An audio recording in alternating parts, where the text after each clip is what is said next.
আসসালামু আলাইকুম। প্রিয় দর্শক, আপনাদের নিশ্চয়ই মনে আছে এবছরের 17 ফেব্রুয়ারি তারেক রহমানের সরকার দায়িত্ব গ্রহণ করেছিল।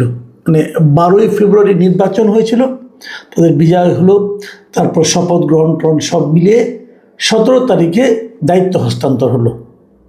সেভাবে হিসেব করলে আজ 16 আগস্ট, 180 দিন পার হয়ে আরও একদিন হয়ে গেছে। মানে আজকে 181তম দিন চলছে। এবং আমরা জেনেছিলাম, তখন তারেক রহমান সাহেব নিজেই ঘোষণা করেছিলেন, উনি 180 দিনের একটা লক্ষ্যমাত্রা নির্ধারণ করেছিলেন যে 180 দিনে তিনি কিছু করে দেখাবেন।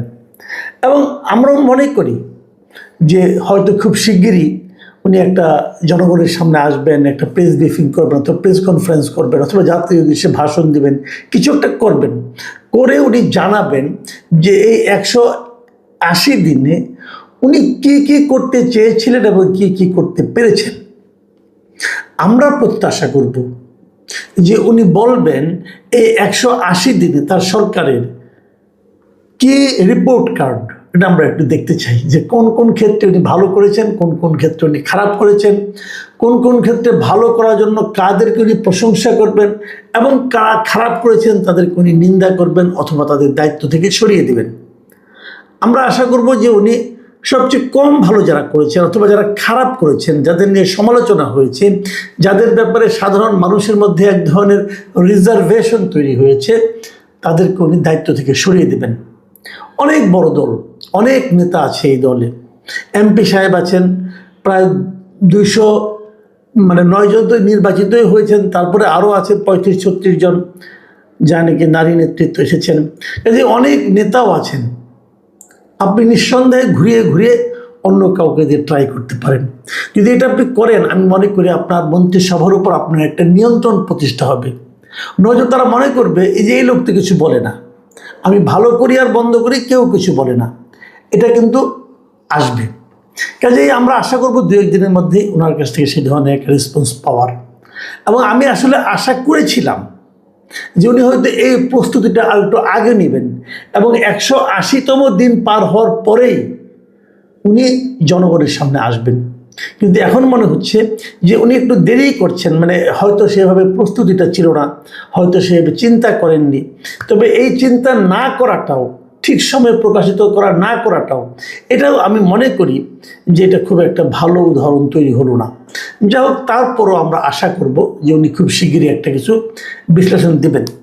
তো এর মধ্যে আমরাও কিন্তু কিছু করেছি, আমরাও কিন্তু সরকারের একটা রিপোর্ট কার্ড তৈরি করেছি। হয়তো আপনারা বলবেন যে বেটা জনগণ তুই কে সরকারকে বিচার করার? সমস্যা কি জানেন?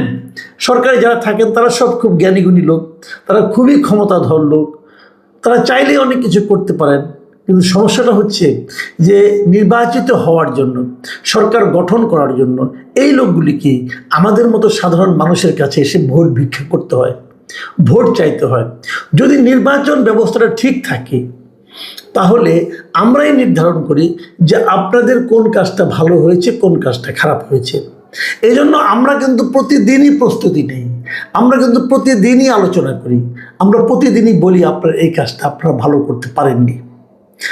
আবার যেগুলো ভালো হয়েছে সেগুলো ভালো হয়েছে, সেগুলো নিয়ে খুব একটা আলোচনা করি না এই কারণে কি আমরা ধরেই নেই যেগুলো ভালো করেছেন ওরা করেছেন। কিন্তু ভালোর চেয়ে মন্দ কাজের সংখ্যায় যেহেতু বেশি, কাজে এগুলো নিয়ে আলোচনা করতে হয়।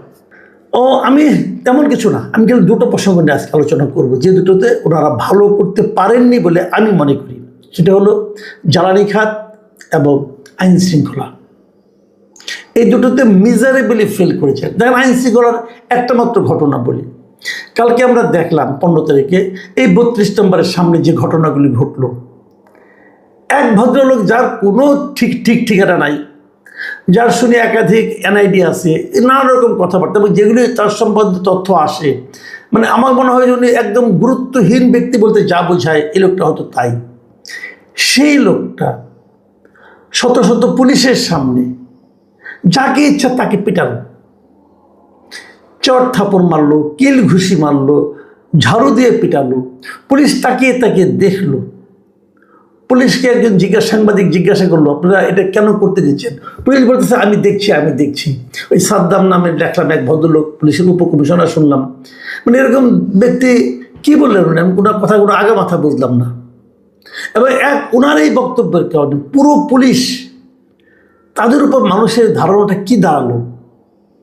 একজন লোক, একটা মহিলা, একটা দুই বোন আর কি, ওনারা এসেছিলেন বঙ্গবন্ধুর প্রতি শ্রদ্ধা জানাতে, তাদেরকেও হেনস্থা হতে হলো, পুলিশে ধরে নিয়ে গেল। আমি একটা জিনিস বুঝি না, এই যে এই মব দিয়ে তো ইউনূস সরকার দেশ চালিয়েছে। ইউনূস সরকার মনে করেছে মানুষের মধ্যে একটা ভীতি তৈরি করে তারা দেশটা শাসন করবে, এবং ভীতি তৈরি করার জন্য তাদের প্রধান অস্ত্র ছিল মব। যাকে তাকে যখন তখন যেখানে সেখানে তারা চড়থাপড় মারতে পারত। আমরা দেখলাম এখানে আমি ভেবেছিলাম যে ইউনূস সরকারের পর যখন একটা বিএনপি সরকার আসছে, একটা গণতান্ত্রিক সরকার আসছে, তারা বোধহয় মবটাকে আর সহ্য করবে না। কিন্তু 15 তারিখে ঘটনায় দেখলাম তারা মবটাকে কেবল সহ্যই না, রীতিমতো প্রশ্রয় দিল। মানে এইভাবে যদি চলতে থাকে তাহলে আইন শৃঙ্খলার প্রতি মানুষের একদম শ্রদ্ধা থাকবে, এবং আইন শৃঙ্খলা রক্ষাকারী যে বাহিনী, তাদেরকে যারা চালায়, যে স্বরাষ্ট্র মন্ত্রণালয়, তার উপর কোনো ভরসা থাকবে মানুষের। এই মবটা কিন্তু আজকে থেকে না, আরও মানে এই সরকার আসার পরে তারা মবের রাশি টানতে পারেনি। এটি মিজারেবলি ফেল করেছে এই জায়গাটা। দ্বিতীয় যে জায়গাটা ফেল করেছে এই গভর্নমেন্ট, সেটা হলো জ্বালানি, মানে জ্বালানি, বিদ্যুৎ, এই দুটো ক্ষেত্রে। আমরা দেখেছি দুদিন আগে এই জ্বালানি এবং বিদ্যুৎ মন্ত্রী তিনি বলেছেন যে ওনার অপেক্ষা করা ছাড়া আর কোনো উপায় নেই, বরঞ্চ এখন লোড ম্যানেজমেন্ট ওনাকে করতে হবে, লোডশেডিংটা করে ম্যানেজমেন্ট করবেন। আমি প্রস্তাব দিয়েছিলাম, আপনি লোডশেডিং ম্যানেজমেন্ট করেন, কৃষককে যতক্ষণ বিদ্যুতের না দিয়ে অন্ধকারে রাখবেন, ঠিক ততক্ষণ আপনাদের মন্ত্রী পাড়ায়, মন্ত্রীদের ঘরে এবং সচিব, মন্ত্রী, আমলাদের ঘরে আপনি বিদ্যুৎবিহীন অবস্থায় রাখেন। যদি সেটা করতে পারেন, সেটাই হবে ম্যানেজমেন্ট। আর যদি আপনি ম্যানেজমেন্টের নামে নিজেদেরকে 24 ঘন্টা বিদ্যুতায়িত রাখেন, মানে বিদ্যুৎ সংযোগ দিয়ে রাখেন, এবং কৃষককে 12 ঘন্টা 13 ঘন্টা আপনি বিদ্যুৎ ছাড়া রাখেন, সেটা কিন্তু আর ম্যানেজমেন্ট বলবে না, সেটাকে লোকে বলবে যে একচোখা নীতি এবং জনবিচ্ছিন্নতা, জনগণকে গুরুত্ব না দেওয়া, লোকে এটা বলবে। আমি কালকেই দেখলাম যে বিদ্যুৎ মন্ত্রী যে কথাগুলি বলেছেন, যে কারণে উনি বিদ্যুৎ দিতে পারছেন না, সেই কারণগুলি সম্ভবত উনি প্রধানমন্ত্রীকে কনভিন্স করতে পেরেছেন, এবং প্রধানমন্ত্রী হয়তো ওনাকে বিশ্বাস করেছেন। আমরা ছোটোবেলায় কিছু ঘটনা বলি, ছোটোবেলায় যখন পরীক্ষায় খারাপ করতাম না, বাসায় আসলে পরে বাবা মা ধরতো, দিকে তো পরীক্ষায় খারাপ হলো, আমরা নানা রকম অজুহাত দিতাম, বলতাম কি যে এই স্যার তো আমাদের সিলেবাসের বাইরে থেকে প্রশ্ন করছে, মানে আমাদের যেগুলি পড়িয়েছিল তার বাইরে থেকে প্রশ্ন করছে, এই জন্য পারিনি, অজুহাত দিয়ে দিলাম একটা। আবার অন্য একটা অজুহাত দিতাম যে স্যার ইচ্ছা করে প্রশ্নটাকে ঘুরিয়ে দিয়েছে, এই জন্য আমরা পারি নাই। তো কোনো বাবা মা সেটাকে মেনে নিত, বলতে হ্যাঁ আমার ছেলে তো ঠিকই বলেছে, কেন স্যার এরকম করলো।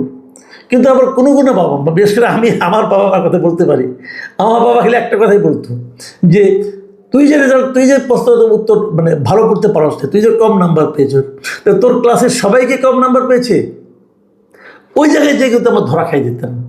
তা আমরা বলতে পারতাম না, আব্বা বলতেন যে যদি প্রশ্নটাই ঘুরিয়ে দিবে তাহলে সবারই পরীক্ষা খারাপ হতে পারে, যদি সিলেবাসের বাইরের থেকে প্রশ্ন হয় তাহলে সবারই পরীক্ষা খারাপ হবে, কেউ ভালো করলো তুমি খারাপ করলা, এটা তো ভাই অজুহাত হলো।